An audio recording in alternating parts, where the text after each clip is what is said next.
So here we are, myself, Trish Ferguson, Lizzie Skelly, Julie Murray, Maria Cassidy, and we are joined by our esteemed guest this week, Marcin Kotwicki. Did I pronounce that correctly? Very good, Trish. I practiced. I got some tuition this morning. Yeah, very welcome.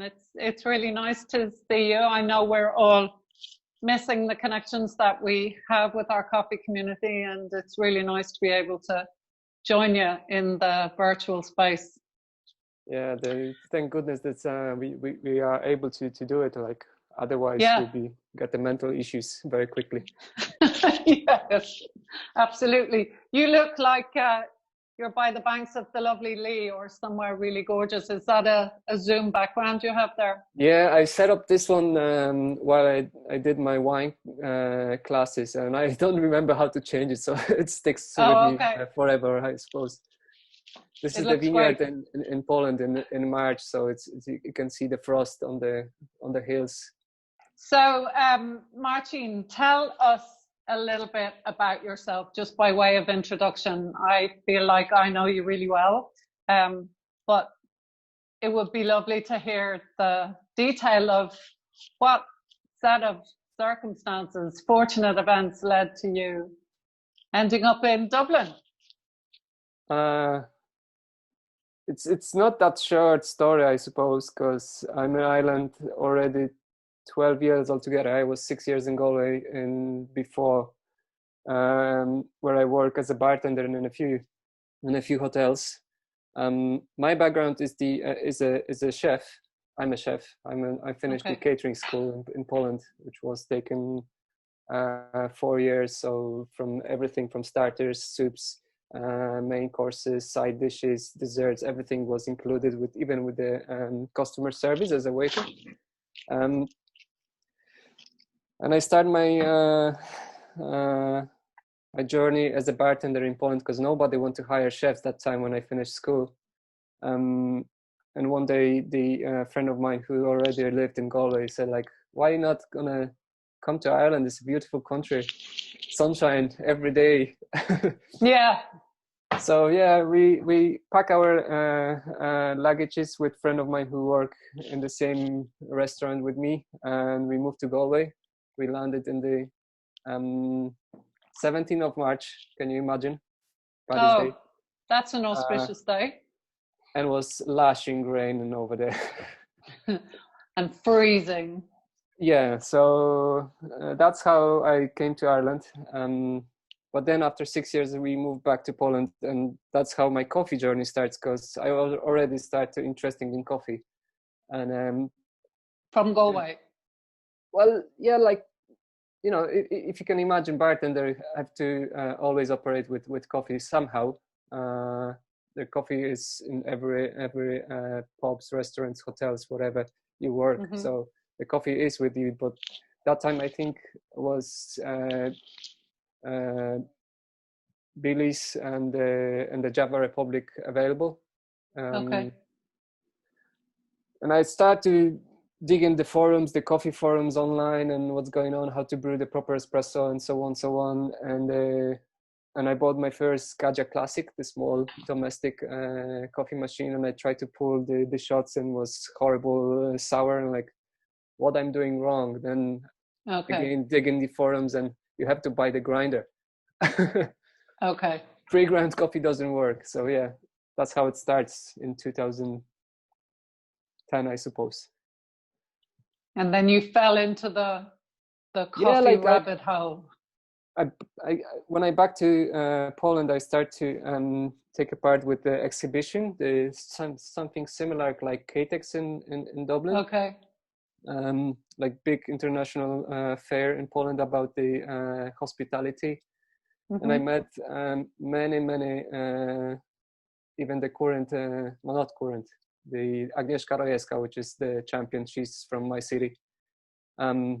You've been, Trish, in her cafe in Poland, so you know the drill. So I met all those people. That day, so just for a bit of background, I was in Poznan at Barista Camp in Poland, and one afternoon a few of us took a trip into the town to visit Agnieszka's coffee shop, and I walked in, and your man was there. Just somebody I knew from Dublin was in a coffee shop in Poland. So yeah, that was a coincidence. Yeah. So before they opened this coffee shop, with her co-partner, they work in the Uno Espresso coffee shop, and that was the time when I been introduced to specialty coffee. Yes. And the guy was pulling me shot from I think was Ethiopia. That time in espresso, that was something very, very unusual, because everybody, used the blends or South American coffees. Mm-hmm. And those goosebumps and the acidity, the mouth-watering sensation, I'm not gonna forget this feeling probably to the end of my life. So yeah, that was something big. And then, so this is in Poland, and then you back to Dublin. back? Yeah, back to Dublin. Yeah. I straight away started working in the coffee shop. I was landing on Saturday night. Sunday I was curing my hangover, and Monday morning I started straight away in the Cafe Sora on the Sir John's Rochester on Quay, I suppose, very far end in the Keys. But then very quickly I joined to the Joe's Coffee in Arnott's. Okay. And I tried to my goal was to meet as much as possible people in the coffee industry. So I was trying to join any competition which was available, and the first competition was available, the AeroPress. So 2015 or 16. Okay. No, 2015, I suppose. Yeah, 2015. I started my first competing in the Irish AeroPress competition. Okay. Many of you. Then 2016 I was second, and 2018 I was first. So yeah. Yeah. And did you go ahead? Yeah, that's it. Yeah. And did you ever so for example, when you started working in Joe's, what year was that? 2014 or 2015, end of 14. Okay. Okay. Yeah. And did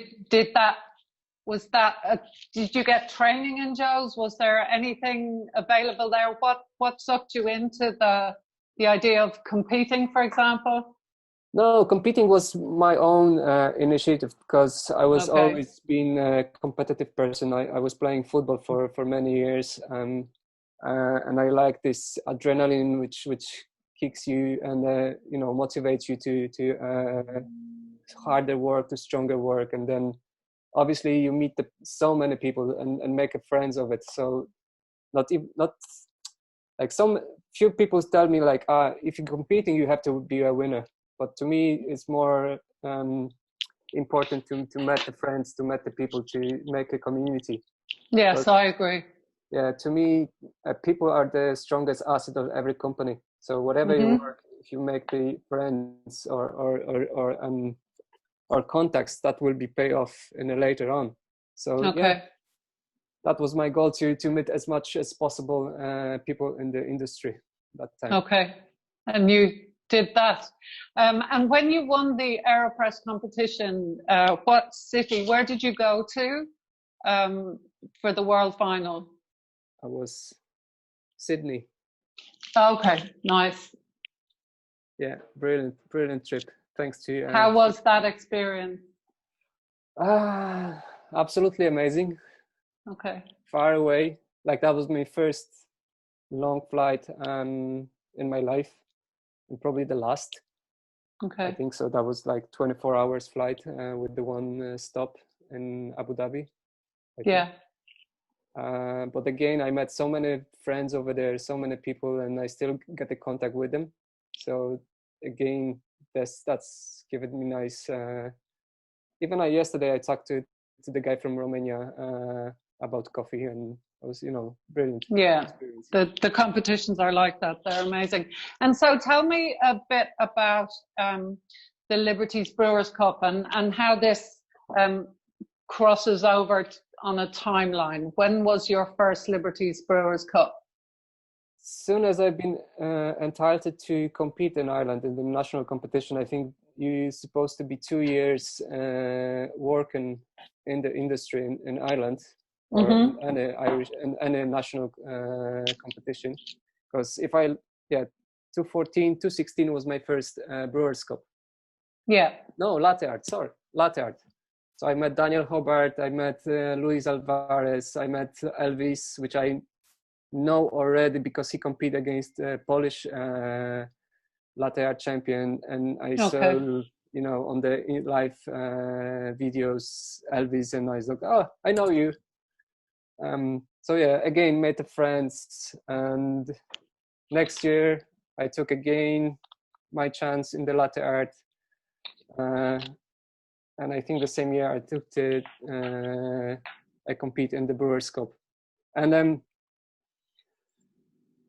because I didn't like many think about how the competition runs, the rules about, well, there's obviously it's huge a chance and opportunity to show your skills, your knowledge, how you adapt your knowledge to the stage and so on. But to me, it wasn't fun at the day of the competition because I was too stressed to think about everything. It's again stress management, and I'm really proud of Daniel that he won the World Cup, because that's something amazing. Yeah. And the Steven, who's competing so many times and wins so many competitions, and that's yeah. tough. And but if you are independent, like I was, and I have to pay all my expenses and spend time to training after my normal working hours, it was quite tough. So the idea of Liberties was to make this as much simple as possible to competitors, to as accessible. Like to more about the fun rather than you know, those hard trainings that spending a lot of money on the products which you have to spend if you're independent, and that works. Like I was so surprised. First year 2016, I think 2017 was the first Liberties Brewers Cup, that people give such a nice feedback after competition, you know. And so the idea was to supply them with the same coffee, with the same water, and the same rules. So everybody has to use the same coffee, the same water, and brew the 1 cup of coffee without talking, without give a presentation, which also give us a big stress level increase to the competitors. I think it's fair to say that there are a lot of people in the coffee industry who have incredible skills, who don't necessarily want to do the presentation end of it. I think it's a barrier to entry for lots of people in those big competitions, and I think it's great for people.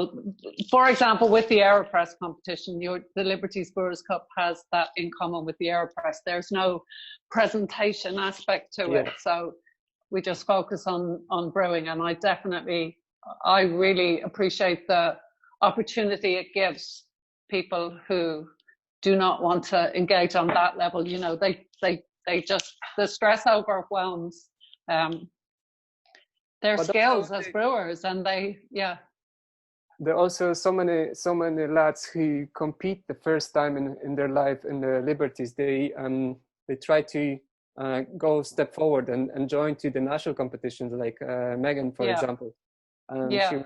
She was supposed to do this year. This year, no, it's a really nice way to dip your toe in the water of competition. And, exactly. You know, that's great. How you feel, how's the you know, all the sensation around, how's the people react on you. Not necessarily focus on I need to say this one about the TDS, I need to say about this water, I need to say about this article, and so on. So it's leverage pressure of the competitor. So this year was supposed to be the fourth of the Liberties Brewers Cup, and tell us a bit. I noticed, and I also know that you've upscaled a little bit. It's got a little bit bigger, or the plan was to make it a little bit bigger, bring in some other people. Tell us a little bit about that and how you would keep that the lack of pressure in a bigger context. The 2020 is supposed to be the last in the same model of running the this competition. So I was hoping to do it in July again, with the same exactly the same rules and so on. But there was, in my idea, was the go forward out of Dublin for next year. So yes. I was hoping to do like a regional road trip, regional competition with the final in Dublin. Fantastic. So that's why I start to use the hashtags of Cork, Limerick, Galway, and so on, just to invite people from other countries to this and make it curious what's going on, and that start to pay off for a moment. Like I see the people from other countries are trying to find out what's going on. Very interesting so far. Lots of great points just to begin with, just around competitions. And I know, like, as a committee, we've recognised, from, I suppose, coming together, because we would always obviously discuss how we can do things better. A lot of your points have come up time and time again, and I know myself and Lizzie were working behind the scenes this year. We were a little bit too soon to actually make the nationals, and obviously the nationals ended up not happening because of other reasons. But we were looking to do more regional competitions and try and open up those barriers that have been, I suppose, in a lot of people's way, unless you work for a big company and have, I suppose, the advantage of them supporting you for time and investment to enter competitions. It's not the same for everyone. So I think that's something that we'll continue to look at in the future, and it's definitely something that's been recognised. So I just wanted to start on that. But I suppose I'm just really interested to see, what have you been doing with your time during this pandemic? Is there any courses or anything that you've done? I think you mentioned event management. Is there something that you've done to, I suppose, use this time valuably? Yeah, because I was running this event quite long, from 3 years already, and I also do other events, not necessarily regarding to coffee. I was signed on to IBAT college from diploma in event management, to see what kind of mistakes I'm doing with my preps to events, and how can I improve the events, especially regarding to the risk management, which is huge. And I know that I've done loads of gaps, and if something happened that time, there will be no talk today. But thank goodness that nothing happened with the accidents, and we can do it. So this course gives loads of eye-opening stuff to how to run the events, how to prepare the events, how to contact with the stakeholders, the suppliers, the sponsors, the competitors, the judges, and so on. And even the plan is to connect with the Dublin City Council, if that's gonna be possible. And run this event in a much bigger management skills than it was before. So I joined this college in January, actually, where nothing happened. But then I run maybe 2 classes, and the COVID hit us badly, and we have to switch for online classes. And that's how I spend the time during the pandemic. With loads of webinars right now, also with the safe events by Marcin, which is exactly the same. Well, exactly the same. Again, eye-opening to what's going on in the safe industry, with the even industry regarding to the safe management, risk management. Yeah, so I think you've touched on a point there. So I suppose what this pandemic has brought is a massive, I suppose, shift and a change in the way events are going to be held going forward for the short period of time, and possibly going forward forever. There might be a change in how we hold events, and with, I suppose, air travel being a little bit more difficult to access, and people's fear, I suppose, of movement with the virus. Do you see virtual events being successful? And how do you think, maybe as an industry, a coffee industry, could we hold an event virtually? Do you think that's something we could do? I suppose nobody knows this. Like I was trying, as you know, the cupping challenge with Beauties. It's supposed to be our main sponsor this year, and I was happy that people very easily joined to this competition, to this challenge. But again, you have to look on so many aspects, like the rules, like even unpost deliveries. One of the guy who paid the entry fee doesn't receive his coffee, and I have to refund his money because he's still missing the parcel which was sent 2 weeks ago. So it's difficult to there's so many aspects, so many tiny aspects to connect dots together to make some successful event. And this pandemic takes 3 months already, and I see I did some small survey on Instagram, and I see answer 100% that people are tired about this online chat. There is so many of them, and people probably scrolling down their phones, and I think people are just wish to go back to the normality, and the virtual events, I don't know, maybe trainings, that's all right, but not something which might be entertainment people to watch.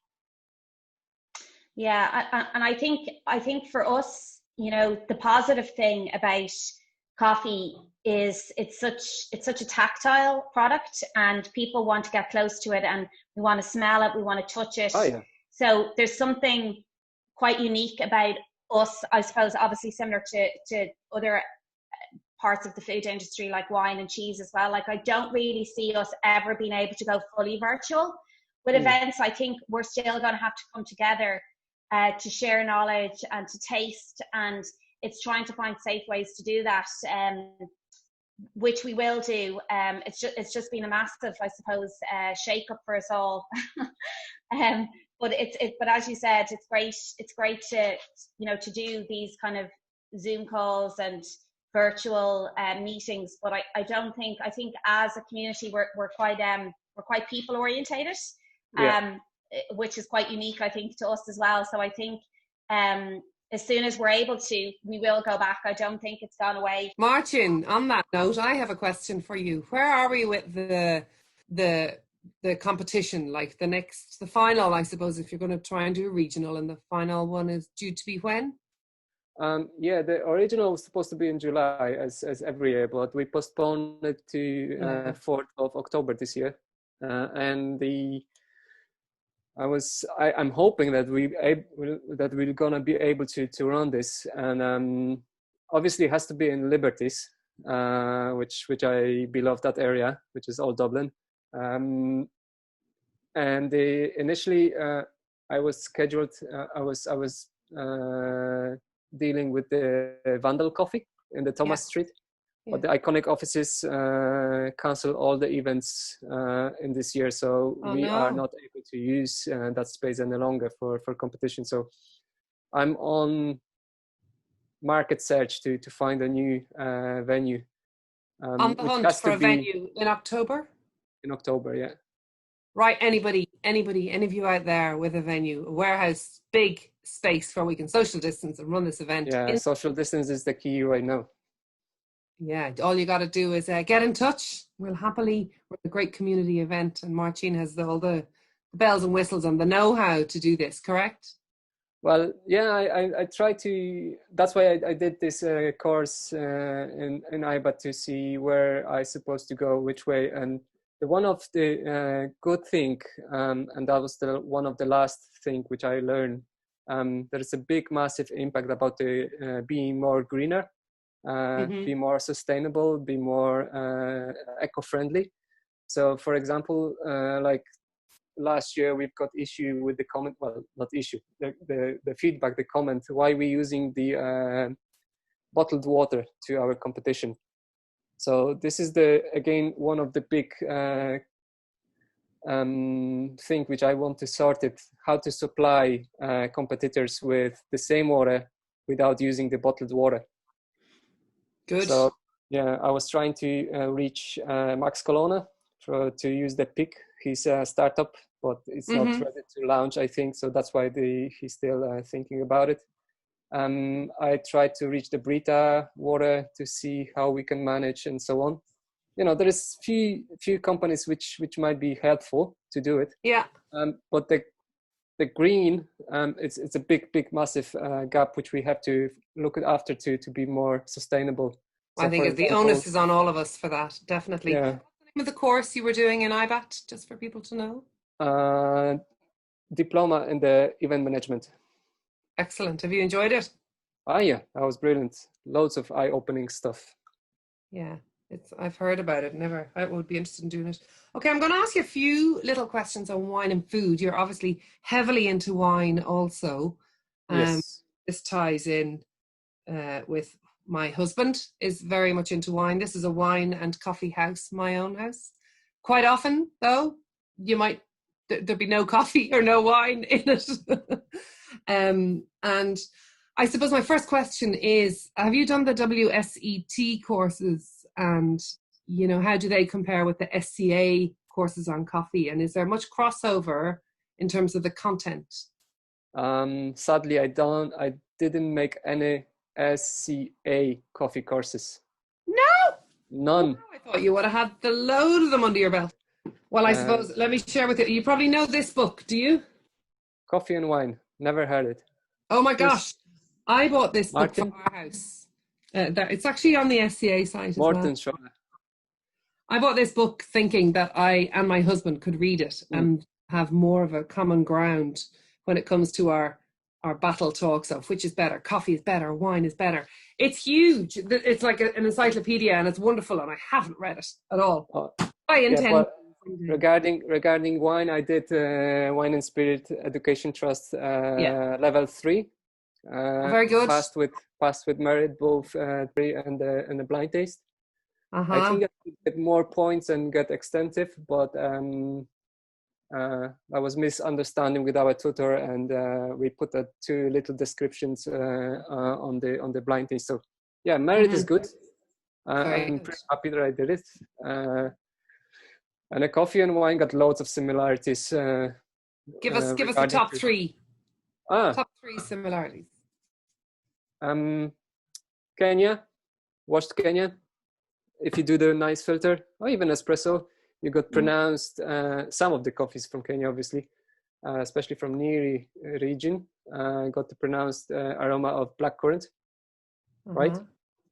And then you can pick the Carmener from Chile, which got exactly the same aroma. So you can match coffee and wine together easily. The only thing is the aroma in wine is much easier to get to our noses, to our senses, because of alcohol, which is much easier connect with the senses, because alcohol evaporates and brings all these chemical compounds to our senses, to the nose. Yeah, but the coffee, again, when it's hot, it evaporates as well, water, and do it the same way as the alcohol when it's cold. Yeah.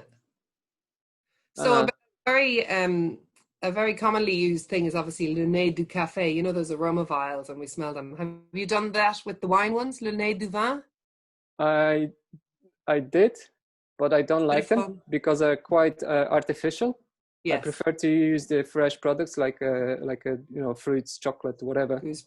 I was put it into the to the wine glasses all the aromas which are found in the next wines which we're gonna taste later on. So that was really open-minded.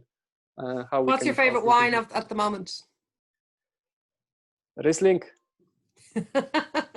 Love it. Yeah. Yeah. Especially from German, from Mosel, from Rheinau, from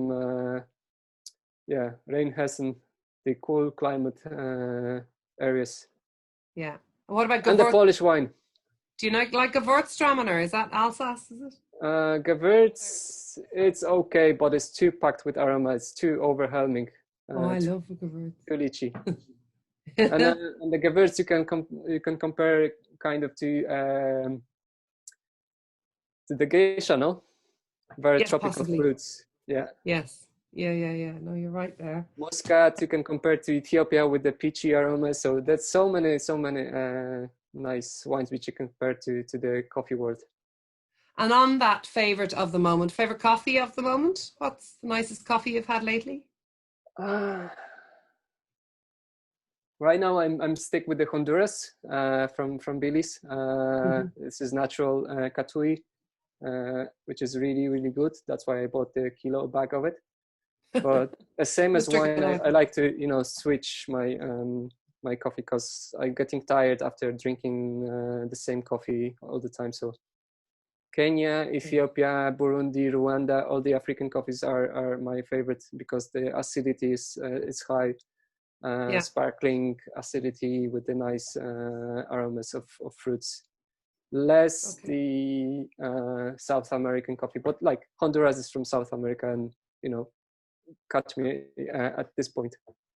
Talk to me. I see advertised on social media that you're holding a virtual wine class. Yeah. How do you propose to do that?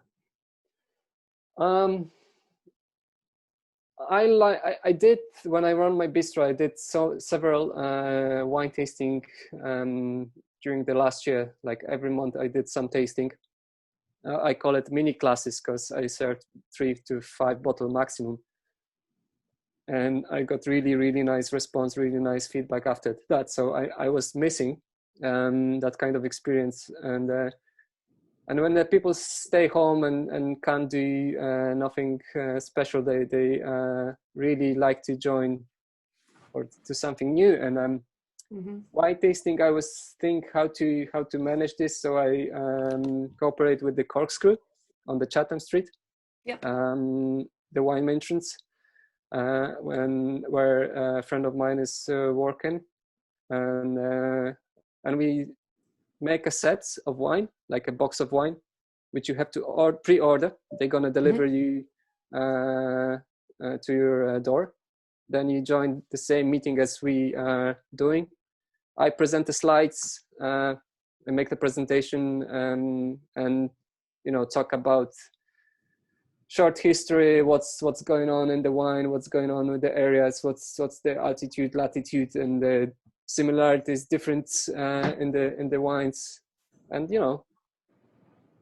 keep drinking, keep entertaining. How many bottles do they order? What is 6? 6. First class was very entry level, so that was about popular 2 whites, 2 reds, sweet and sparkling, regions, and how the wine is made, what's the difference with the white or red method productions differences. And I was divided for 3 classes, so Friday, Saturday, Sunday, but I think that was too much. So next class is going to be only Friday and Saturday, and we're going to do Sauvignon Blanc from different places, so 6 different countries, and we're going to try to compare similarities again, or how different might be the Sauvignon Blanc. Super. So, we might have to get involved in one of them. I know you've pushed stuff to me before and I've not done it, but I think I might now. Sounds good. €145 for a wine set, and the classes are for free. Bonus. So where do people go if they need to find out about that? Is it on your Instagram, and Facebook as well. Okay, super. It sounds like a great thing. I've one last question for you then. Do you have any top tips for sensory tasting if you're trying to really, really analyze a coffee or a wine, is there something that you do that makes it easier? I know personally, I'm often laughed at, I close my eyes for a little bit. I know in one sense, but is there something that you do that you think makes it easier or nicer? Well, I think if you want to really go to memorize your aromas, you have to go to the fresh products rather than those artificial bottles. Okay. Put into the cups, glasses, whatever. Smell it and try to remember the smell, the aroma.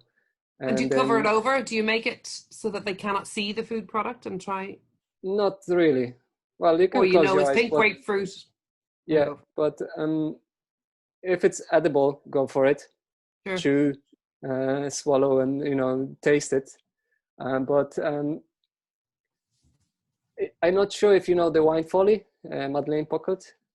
She's a master of wine, and she's a brilliant graphic designer, and she makes the winefolly.com. It's a brilliant website where you can find loads of information, and she do it also the video tutorials.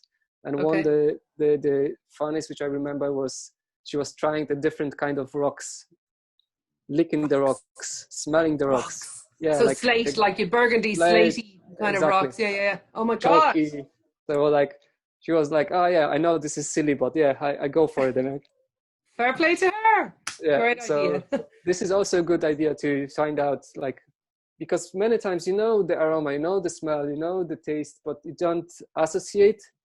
And then when somebody told you, okay, this is Earl Grey tea. Ah, yeah, Earl Grey tea. But yeah, you need to know it. You need to know it. And usually, I suppose, the people who know it best are ones who have been living and breathing and working with food for a long life. So they have this catalogue of experiences in their head. I was loving small grocery shop in Poland, in before all the commercial big brands popping in. There's loads of Irish grocery shops where you can get the products from the shelves and have it, smell it, and the aroma when you got into that shops, it's just amazing. It's just unbelievable. It's super. So I now it's a time where we're going back to the roots, I think.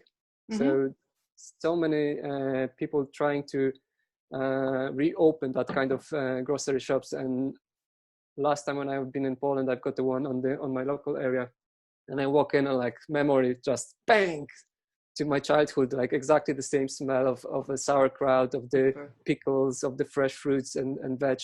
Amazing. Yeah, no, it is great. Look, thank you very much. I'm going to pass you over now to Lizzie, but I will say one parting note. Thank you very much. Slavko is a guy who works with me, and you put him on to me when he was looking for a job.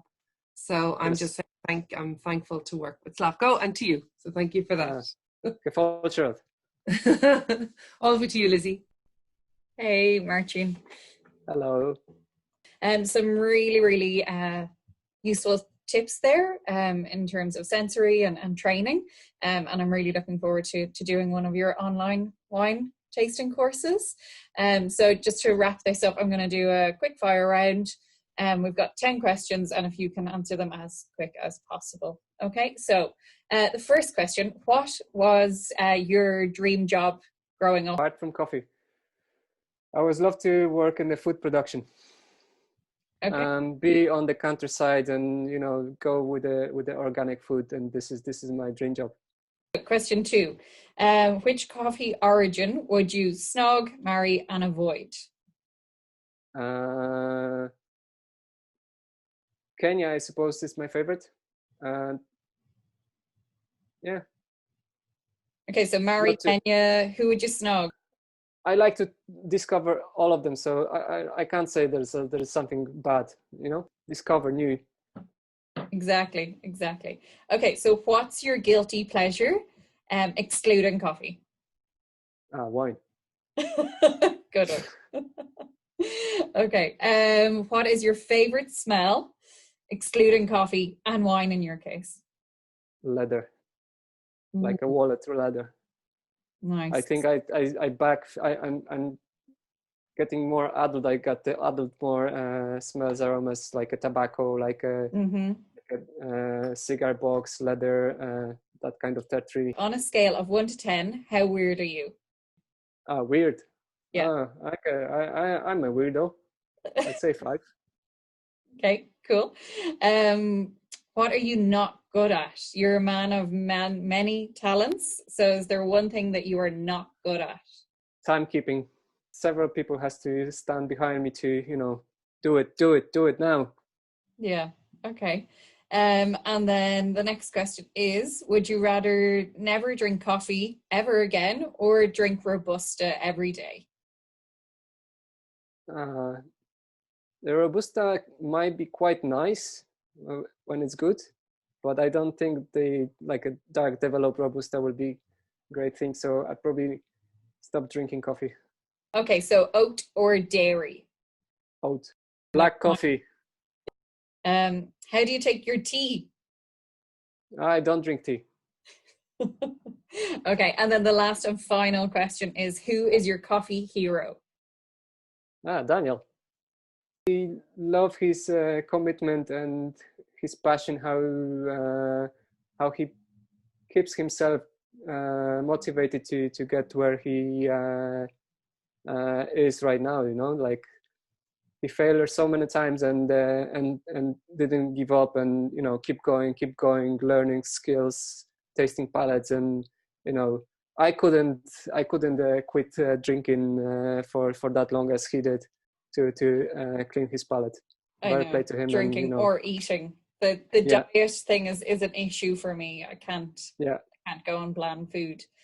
He's a phenomenal coffee professional and has progressed and excelled obviously Agnieszka competition as well. Yeah, she's also phenomenal. I remember I did my AST course with herself and Trish was there as well, but you could literally sit and talk to her for hours, and she's very, very inspirational as well. They're two good coffee heroes to have. Okay, so just to wrap up a little bit, it's been fantastic. Thank you for your time today. Thank you. And it's been really great to see you, and I hope that the hay fever doesn't get any worse. But it's also good to hear that the future for events is not so going to be online, and that the focus is to get us back in the same building and reaching out and seeing each other, because as good as the virtual communication is, there's just that you can't get a hug. Exactly. There's that disconnect where you can't hug or high five, and so it's good to know that you're still focused on getting the Liberties Brewers Cup this year. And for sure, hopefully somebody will be able to guide you in the direction of getting a secured venue. And I'm really looking forward to hearing more about how the focus is on green events for the future, and I definitely think that's something that we as a chapter should be bringing into our events as well. Just if I can add about the green events, it's a big pressure from European Union. For example, in Holland, I think in Germany, you can run, you can get fined if you are not going into the green. It's not in Ireland yet, but I think that's gonna be soon. If you are using the non-compostable cups, for example, like a takeaway plastics, you might get fined to have it. So what I was looking for is to supply everybody who's entered with a reusable cup, which can be used as a beer pint, rather than glass, or rather than plastic cups, or rather than cans. So they can pay the entrance fee, but receive in cup and take it home. So it's like a bonus for everybody, bonus for planet, bonus for me, that you don't produce the waste. You can get the grants from the city council to run that kind of events when you got to go greener and greener and greener. So this is something hints to everybody. If you're gonna show as much as possible that you're gonna go sustainable, you can request for grants from the city council. Excellent. I can't wait. Great. To get back to events and fantastic. Yeah, put all those green practices. Yeah, I think it's quite important right now when we got so many latex gloves around the globe. Sure. Oh, they're disgusting. Yeah. Or the face masks, like you can find them anywhere in the parks, in the fields, in the beaches. Streets. Yeah. Oh, yeah. So we were going so good, and now like pick up and back again to the Yeah, it's just gone back 10 years almost. But Cloud Picker and stuff are doing with their contactless is quite good. The contactless coffee with Conscious Cup, Sorka from Conscious Cup campaign, and they are working in the background to ensure that it does come back into play as soon as lockdown is kind of released, I suppose. Great, Marcin, thanks again so much for your time. And I'm looking forward to coming and seeing you in person when this is all over. Thank you very much. Thanks, Marcin. Bye. Thank you. Ciao, ciao. Talk to you soon. Bye.